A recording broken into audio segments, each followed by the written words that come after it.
Hello, everyone, and welcome to another fun-filled episode of the Training Tidbits podcast show, brought to you by Animal Training Academy. I'm your host, Ryan Cartledge, and I'm super excited today to be bringing you a guest whom I'm thrilled to have got in contact with recently. I've been consuming their content online over the last wee while and absolutely loving it. They have so much great stuff to get through, and regrettably, I haven't got through all of it just yet, but the stuff I have has formed completely new ways of thinking about things for me. I just know that today's episode is going to be entertaining, educational, and packed full of inspiration. If you guys haven't listened to the other podcast episodes yet, make sure to check them out at www.animaltrainingacademy.com or on iTunes or the podcast app on your phone. You can just search for Animal Training Academy and you'll find us in there. The aim of this show is to disseminate information about the most positive, less intrusive methods of animal training and behavior management. It's so important that we get the content from this episode and all previous episodes spread as far and as wide as possible. If you could help out with this, that would be super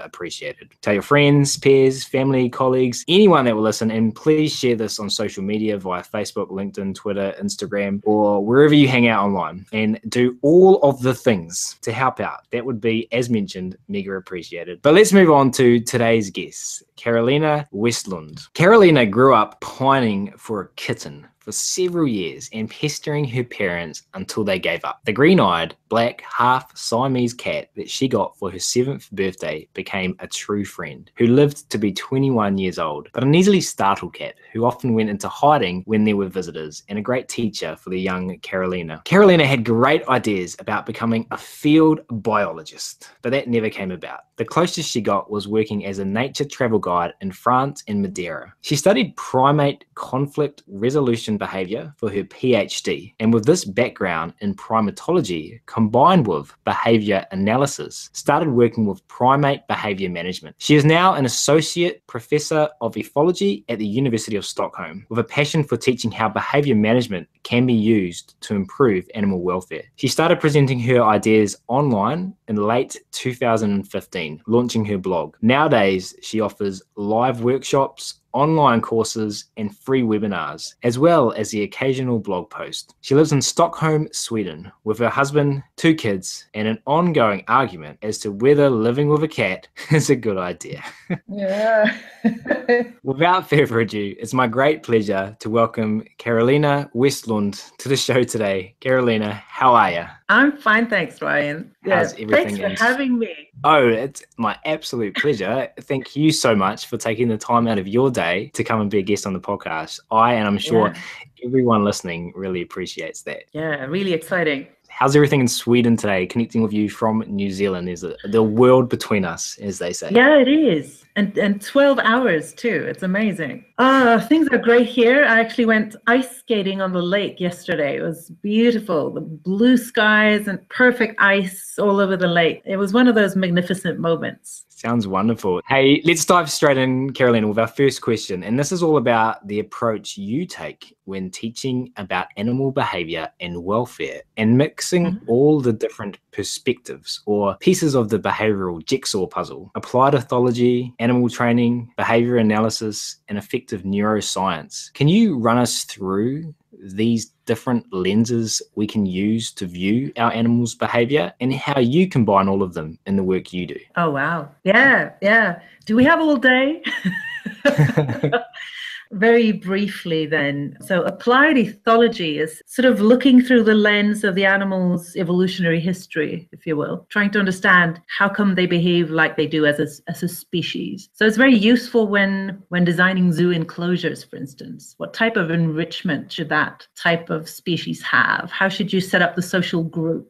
How do they get their food? What senses do they use in detecting their food? That kind of thing. So that's my initial background. And then I stumbled on training, and I was just blown away by what you can accomplish with good training skills and using positive reinforcement to get animals to cooperate rather than be coerced. And then I learned about behavior analysis, which is essentially, it's looking at behavior in its context and trying to change that context to change the behavior. So understanding what happens before the behavior and what happens after the behavior, and how these things collaborate to actually change that behavior. So it's a very good tool if you have problem behavior that you need to solve. What's problematic to you is usually something that's useful to the animal. They're communicating something by doing these behaviors. And then I learned about affective neuroscience and emotions. That was also a very big, important part of the puzzle for me in understanding animal behavior and predicting it. So it just helped me. All these different perspectives really helped me sort of look at behavior from different angles, and they're useful in different contexts, really. Yeah, great. So for us listening to this podcast, and for those at home, for a pet owner with their dog or their cat or their pet parrot or their rough-throated leaf-tailed gecko, whatever they're working with, where do we start with this information? How do we use all of those different areas to start to work towards implementing better behavior management with our animals? Oh, that's an interesting question. Well, I think that in a way you could start anywhere, wherever your feet are at, and sort of just look down and see, where are you at? What's the knowledge you have today? And within that area, try to lift your eyes and broaden the horizon. So I find it really useful learning from different people and just hearing their context, because then when they teach, they usually teach from a specific context. So you listen to them and you get those puzzle pieces in that context, and then you move on to someone else, and then you got some more puzzle pieces from that person. And so you sort of build a big jigsaw puzzle by getting all these different pieces from different people. I'm still building my puzzles. I'm by no means finished. I'm still adding things. I was at the conference just the other day where I learned new stuff.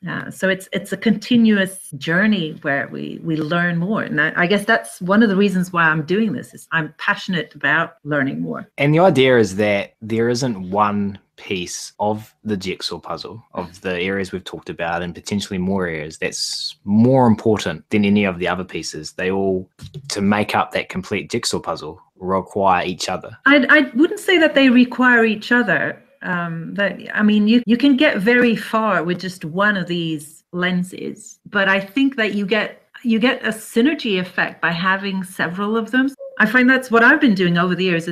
So I started out as an ethologist, and I really thought that I knew a lot about ethology and animal welfare. I was quite sure of myself, and I had good self-confidence when I thought, I can help animals have better lives. It was like dropping a bucket of cold water on top of my head when I started learning about training, because I didn't know anything about that. And I realized that, Jesus, I've been missing out on this whole perspective that I don't know anything about. It's just gradually building more and more knowledge. And I'm actually a lot less confident, I think, now than I used to be, because I know how little I know nowadays. Yeah, an Animal Training Academy member said to me the other day, the more you learn, the less you know. Yeah, absolutely. That's nice, and I like your metaphor there. One thing we got from a recent podcast episode I did was there's a melting pot of animal behavior and professionals and ideas. And I think every episode I do, it's like getting a cold bucket of water poured over me.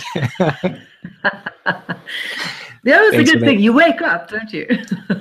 Yeah, feeling very refreshed. Yeah. Hey, such great information, and so excited that we are sharing this information today via this episode, a really powerful way for us to move forward looking at our animals' behavior. The next thing I would like to talk about, Karolina, is animal emotions and your viewpoint that they are not taken seriously, and how doing so would lead to better outcomes for our animals. Can you please elaborate on this for us? Yeah, sure. I think that for many people, animal welfare is a lot about their sort of physical health, that they're in good condition, they have good nutrition and just are not ill or unhealthy in some way. There's three types of feelings, really. There's the sensory feelings with, like taste and cold. And there's the bodily feelings of homeostasis, maintaining blood sugar levels at the right level, things like that. So with this health perspective, we ensure that these two feelings are sort of satisfied. But there's a third feeling, which is the emotional feeling: loneliness,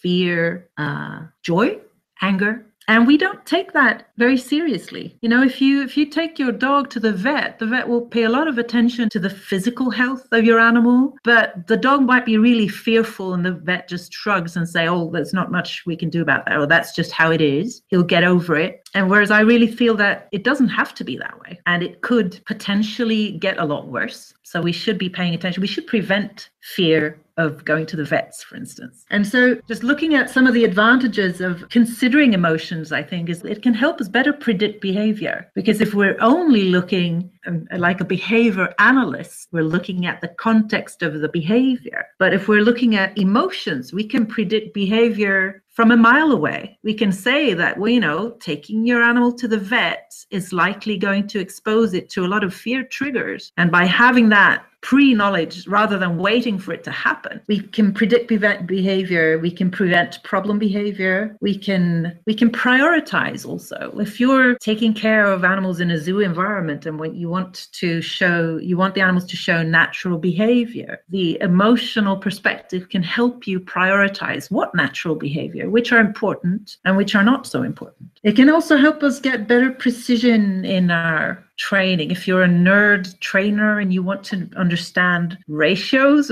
when you're doing training, maybe most people listening are not interested in that, but just understanding emotional states can help you with that. And it can also help you problem solve. But there are some perils also. And I know that some of the behavior analysts are really opposed to labeling the animal, so to speak, saying the animal is angry rather than saying it is chasing or pecking or things like that. So there are, of course, perils in that you think the animal is angry when in fact it's not. Yeah, interesting. I was wondering if we could elaborate on this a little bit. Sure.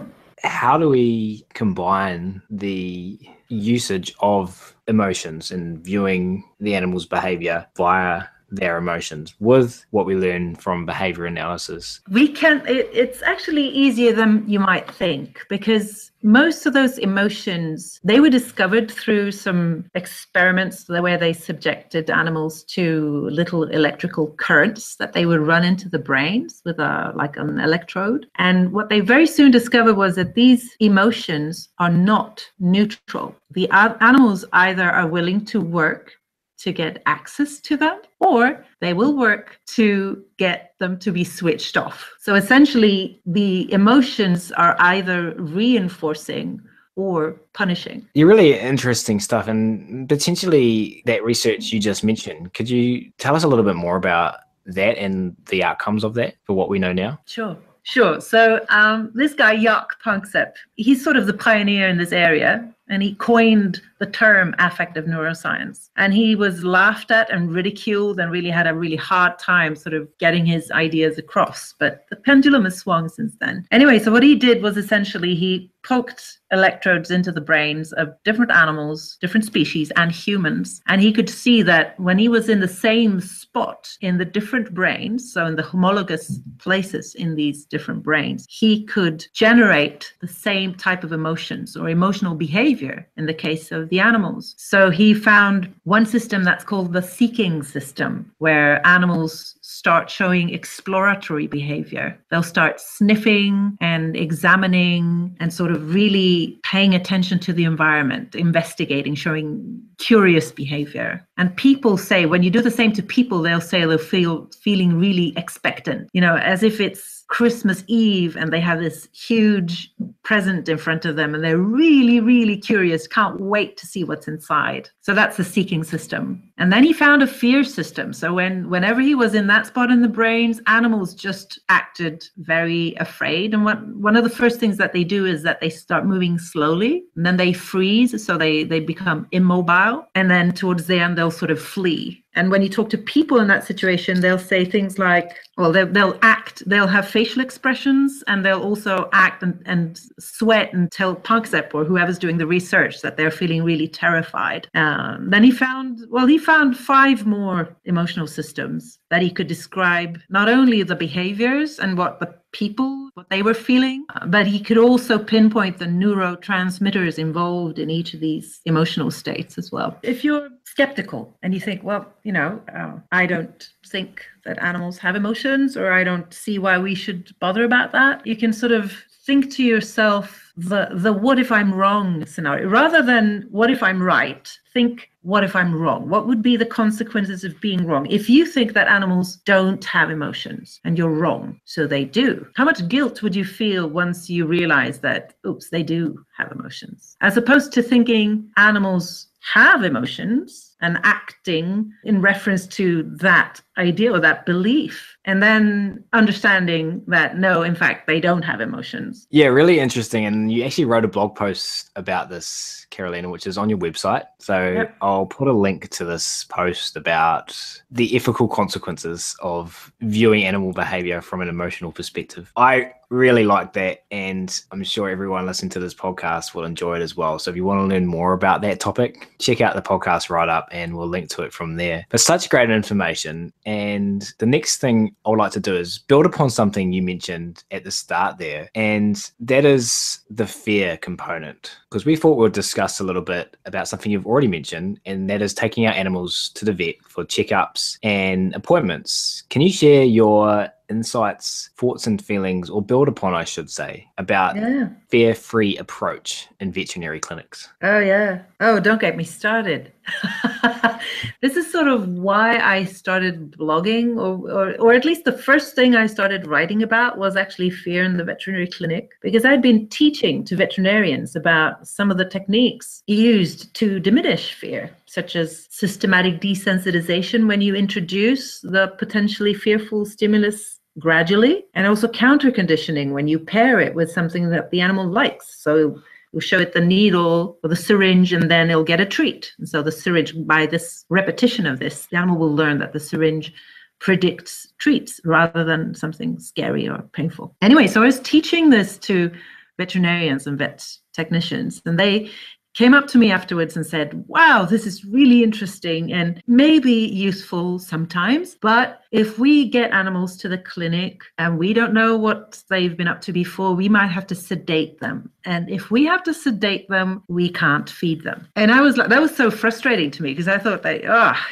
it's like a catch-22 situation. So what they're saying is that either the animal needs to be fearful but survive anesthesia, or you can reduce that fear through feeding the animal, but then you'd risk the animal's health if you need to sedate them later on. So I started investigating that just to understand this problem more, and I went into the scientific literature and found that the risk of regurgitation due to eating is vastly overestimated. There's no correlations indicating that that would be a risk in the scientific literature.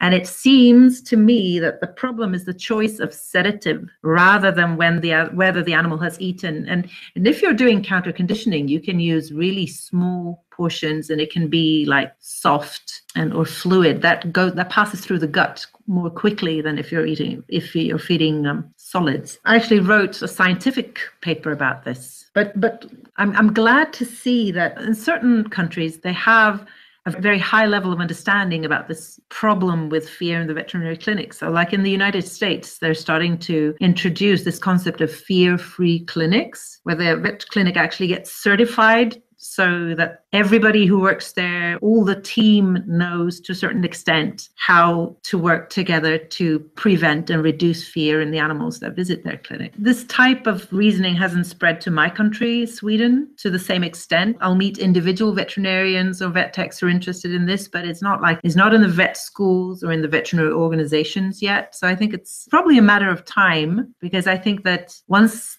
people see the benefits of using these types of techniques to reduce fear, you can get a better examination of an animal that's not fearful. You reduce the risk of the personnel involved in handling the animal. You'll reduce the stress in the animal, and you'll reduce the stress in the owner, which is a huge problem, that people avoid taking their pets to the vet because it's so terrible, terrifying to some people. seeing their pets fearful like that. And also actually what might happen is that this fear turns into another core emotion, which is rage, and which is when animals start attacking, becoming dangerous. Is it an educational challenge moving forward? Is it changing culture? What's your perspective on the steps we need to take? Yeah, I think that's a very good question. I'm not sure I have the answer to that, but I think one part is we actually need some research on this topic. So there has been a lot of research about the risk of aspiration pneumonia, which is the complication you can get if you're anesthetized and you vomit and you swallow some of that and it gets into the lungs, and so you get pneumonia. And so we know some of the complicating factors surrounding that, but nobody, as far as I know, nobody has looked at the level of stress of the animal, for instance. One of the effects of stress is that the gut motility shuts down. So whatever is in the stomach when the animal arrives to the clinic stays in the stomach. Whereas if you start feeding a little to reduce stress, then the gut motility continues. So you could actually end up with an animal, if the animal had eaten breakfast before arriving to the vets, it could actually start processing food more effectively. And we need to actually have solid science backing up. So I'm just putting out an untested hypothesis, and vets are very hesitant to take that as face value. So they don't dare do anything about that until we have the data. But I also think that there's a mind shift and just acknowledging that fear is important to prevent, and just, start at least with the little puppies that come in just to get their puppy shot. You don't expect them to go under any sedation while they're there, right? So there are situations where you can estimate that these animals are not going to be sedated or anesthetized, and there are other situations where you might suspect that this animal might have to be given something to calm it. And so for a lot of people listening to this podcast, if you can find a Fearfree vet practice in your vicinity, it's highly desirable to investigate. Take your animals there. Oh, yeah. If you can't, because you're listening to this podcast, we're making an assumption that you might have already started some of these things that we can implement to make these vet visits less stressful. Yeah. So you've started to get your animal used to a vet visit via counter conditioning and positive reinforcement, some of the stimuli it might find there. You get yourself to the vet clinic and the vet says, we have to anesthetize your animal or we have to restrain it. It's a challenging position to be in as a pet owner. Very challenging, yeah. I guess one thing that perhaps might work is if you could bring your pet to the vet when it's not sick. You don't have an appointment, everything is just fine, and you just take your pet to the vet and just lavish treats. Let it rain treats everywhere around the vet clinic, in the waiting room. And if you're allowed to step onto the scales or say hi to some of the personnel in there, and just treats, and then you go home again. So that affects learning, so that you get what's called latent inhibition. So just having this experience of nice things happening at the vets reduces the risk of fear learning if on the second time where you arrive with your little puppy and the vet says, we're just going to give him the shot. Great information, and so much to aspire towards with our animals. And thank you so much for sharing that. Now, the next topic I can't wait to hear your opinion on. And this is something that we've talked about a bit on animal training, especially with horse training in episode 7 with my good friend Kate Southcombe from EPR Training here in New Zealand. And this is negative reinforcement, which you believe has a bad reputation and is heavily misused. Can we discuss this topic? Sure. Yeah, it's a controversial topic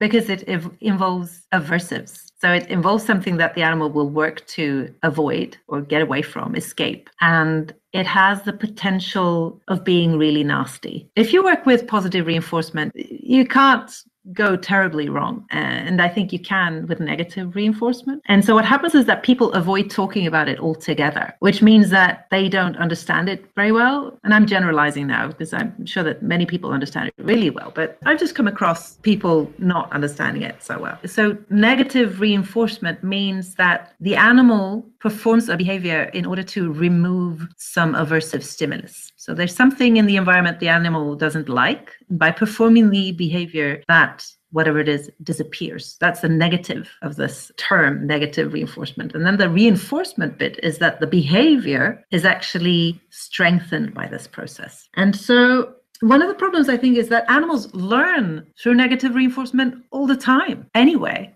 even unintentional training, if you will. The dog will learn to bark to stop people from coming up to greet them, or as you discussed, horse training with pressure release training. But I think that sometimes I see people using negative reinforcement without even realizing that that's what they're doing, such as when they're chasing animals from one enclosure to the other, for instance. And some of the things that I see people going wrong there is that their timing is off. So the animal will start moving, but the person will keep following or keep approaching rather than making sure that the distance is actually increased as the animal is doing the right behavior, walking away. Another problem, and a huge one, I think, is that people use way too aversive stimuli, very often going in this type of training or just moving animals, not in pressure release training with horses, but just, moving animals in a zoo setting, for instance, is that they use really aversive stimuli. They'll wave their arms and shout and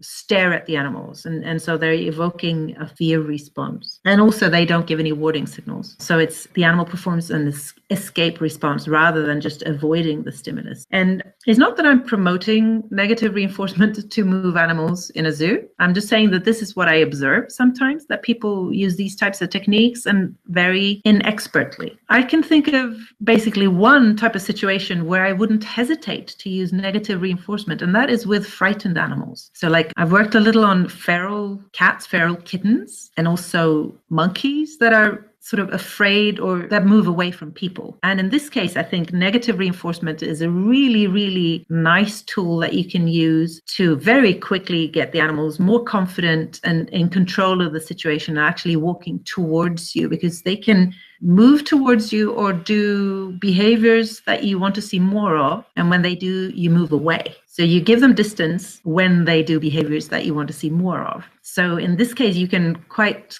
quickly get a lot more confidence in animals because they know that they can get you out of their space. And if you add positive reinforcers to this equation, so you add treats, that transition can be really quick. And you can use also systematic desensitization so that you don't step out into their space really close from the start, but you stand ways from the animal when you start, but you're moving away contingent on their behavior every time. So I think that's a very refined and humane use of negative reinforcement that actually beats just simple habituation. If you just stand there until the animal looks calm and then you take a step forward. But instead, if you back off when the animal does the right thing, you're actually giving them more control. I think the takeaway message from me, and interested to hear your opinion on this, is it really comes down to just understanding what's going on and understanding that behavior quadrant and really developing the lens that you're seeing behavior through and seeing it for what it is.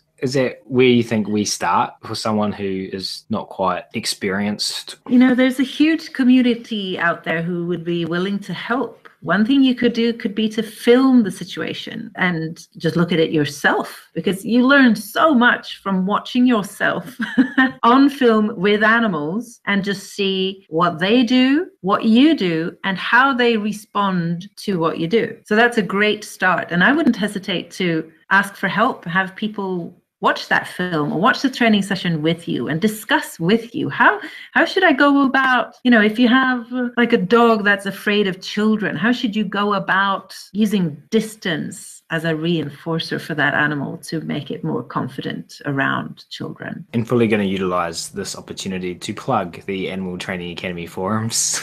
If you do want a really safe place full of amazing animal trainers that is set up for this exact purpose, where if you click of the buttons, you can easily embed your videos in there and you can get other trainers to come along and add their thoughts and feelings from a safe place where no one's going to judge you. We're all there to brainstorm and work together and help you out. So if you're interested in getting access to that space, then you can send me a private message and I will give you some more information. I'm interested.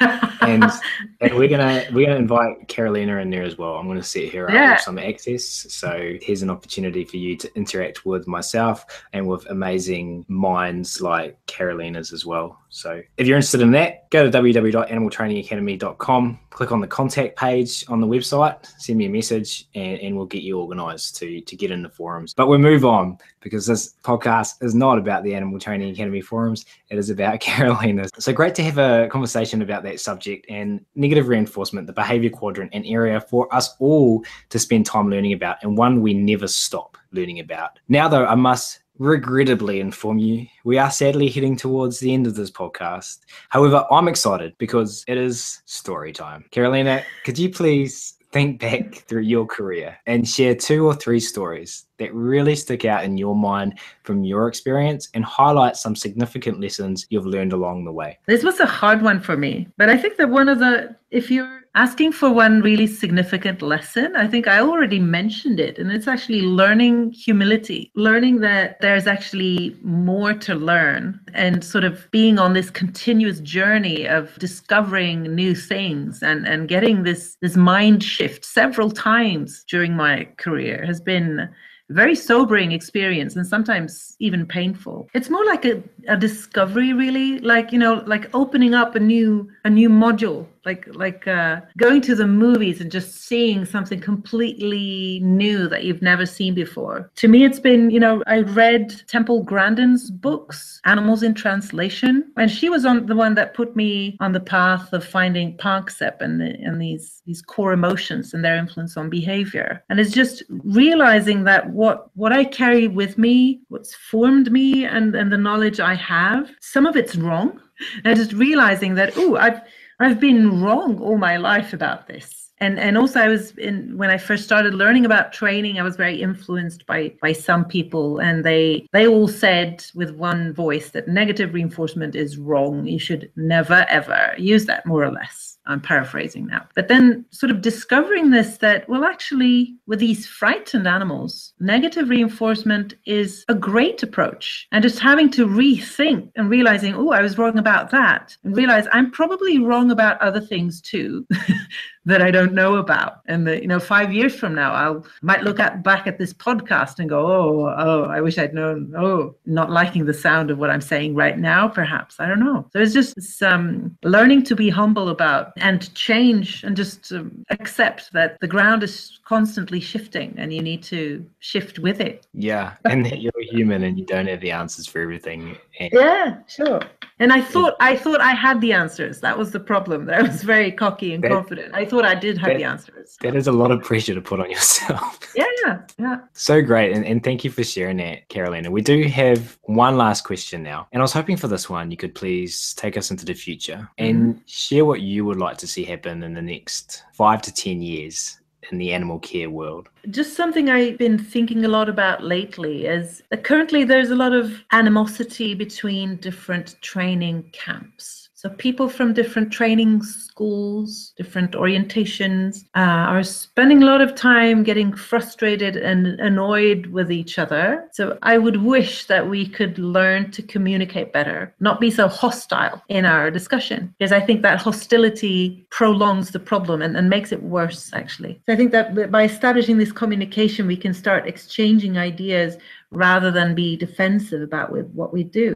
And actually, I wrote a blog post about how we could talk about what we do in an effective way to speed up how people learn about animal training and transfer them into the camp that is all about positive reinforcement training. Yeah, wonderful. And we'll link to that latest blog post as well in podcast write-up if you want easy reference to that. And you did share with me a technique just before the podcast that I really loved. It was innovative, creative, and can't wait to have my brain pick up on this more moving forward. Can you just discuss this idea of using memes? Yeah, sure. It's just that some things that influence people's perception of the world is something called mere exposure. So just by being exposed to something, you start liking it. And also having something repeated also means that you start showing a preference for that. So that's how advertisers get us to buy their stuff, is by exposing us to the brand. So we start preferring that brand as compared to other brands. And one way I think of doing that would be to use what's called memes. So often very short sentences that describe what we do as animal trainers in just a few words. So one meme would be focus on what you want. So rather than focusing on what you don't want, you focus on what you want. And you use only those words, those 5 words, focus on what you want. And you repeat those. Focus on what you want. Focus on what you want. So different people are using the same expression so that people from other camps are exposed to that. So they hear it over and over again and they start thinking, they start internalizing that. And so if we could use this on social media, like on Facebook or something, and we could share these expressions, we do expose other people to that, and that will change, that will shift them into another frame so we can talk to them about what we do rather than them being defensive. Interesting area, one that we could talk about for a significantly long period of time. Does anyone own that focus on what you want meme? Is that a Karolina-ism? No, it's not. I'm not sure who I heard that from first, but Teresa McKeown said it on the WOOF conference that I just attended over this weekend. Wonderful. And let's hope that these things transpire. Karolina, this has been an absolute blast. Thank you so much for taking the time out of your schedule today, out of movie time with your family, to do this podcast recording. It's been so much fun. And I know everyone out there listening is just going to be taking so much away from this. Bucket loads of gratitude to you, Karolina. And just before we go, can you just tell everyone out there listening where they can go to find out more information about you, what you do, and maybe subscribe to your email list or however you maintain connection with your audience? Yeah, I have a homepage. It's www.illis.se/en. But I will put a link in there somewhere, I'm sure. And what does the Illis stand for? I was always wondering that. It's nothing. It's Latin and it means them or they. So it's like the animals. I like it. And when they get to your website, they can read your blog posts and find out about. I'm not very good at talking about upcoming events and things like that, but I have a few blog posts, and I'm starting to put courses up there as well. There's a little introductory course to these emotions there, for instance. Nice. And they can also join your mailing list there, can't they? Yeah, sure. Awesome. Hey, thank you so much, Karolina. We're going to head towards the end of the podcast now, but on myself and on behalf of thank you so much. Thank you so much for having me. Like I said, it's been a lot of fun, and I hope that you out there listening have enjoyed this episode as much as we have enjoyed making it. And the information contained within the contents of this episode is, as mentioned, super important, and we would be really appreciative if you could do your part in helping this podcast achieve its mission of reaching as many eardrums around the world as possible. Please share this episode and all others as far and as wide as you possibly can. Facebook is a great place to do it. Twitter, Instagram, LinkedIn, Pinterest, or email it to your friends. However you can, the more people we can get listening to this great information, the more we will be ever moving towards our goal of changing animals' lives world over. For now, though, that's it from this episode. Thank you so much for tuning in. So long, and thanks for all the fish.